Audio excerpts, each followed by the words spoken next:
Le retour des beaux jours se fait sentir au port de Nador Bninsar. Les acteurs concernés s'activent chacun au niveau de son poste. Les derniers préparatifs et réglages s'opèrent avec beaucoup d'entrain. Sous les masques, on peut même deviner la joie de la reprise du trafic maritime. Du côté des responsables portuaires, on enchaîne les réunions. L'opération d'accueil des premiers passagers est un événement qui se prépare vigoureusement. Pas de place à l'improvisation.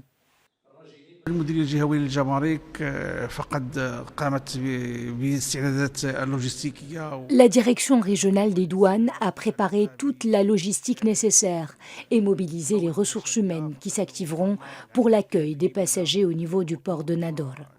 Des guichets spéciaux ont été mis en place pour fluidifier le transit. Les liaisons maritimes reprendront progressivement avec une augmentation des fréquences au fil des jours. Deux navires de liaison entre le port de Nador et le port d'Almeria.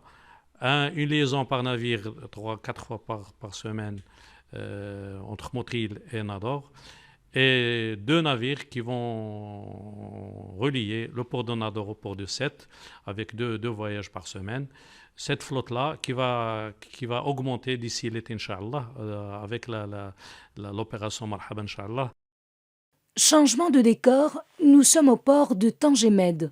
Le retour progressif des passagers est vécu comme un grand jour. L'enthousiasme se lit sur les visages des opérateurs de voyage et de transport maritime. La crise est aujourd'hui derrière eux.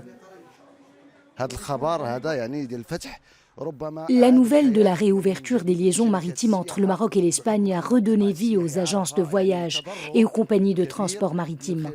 Car vous savez, le tourisme avait reçu un coup dur suite à la fermeture des lignes maritimes. Ce qu'on avait traversé s'apparentait à une catastrophe. Tous les acteurs du transport maritime et touristique ont payé un lourd tribut à la crise. Mais maintenant, nous sommes contents, les choses iront au mieux.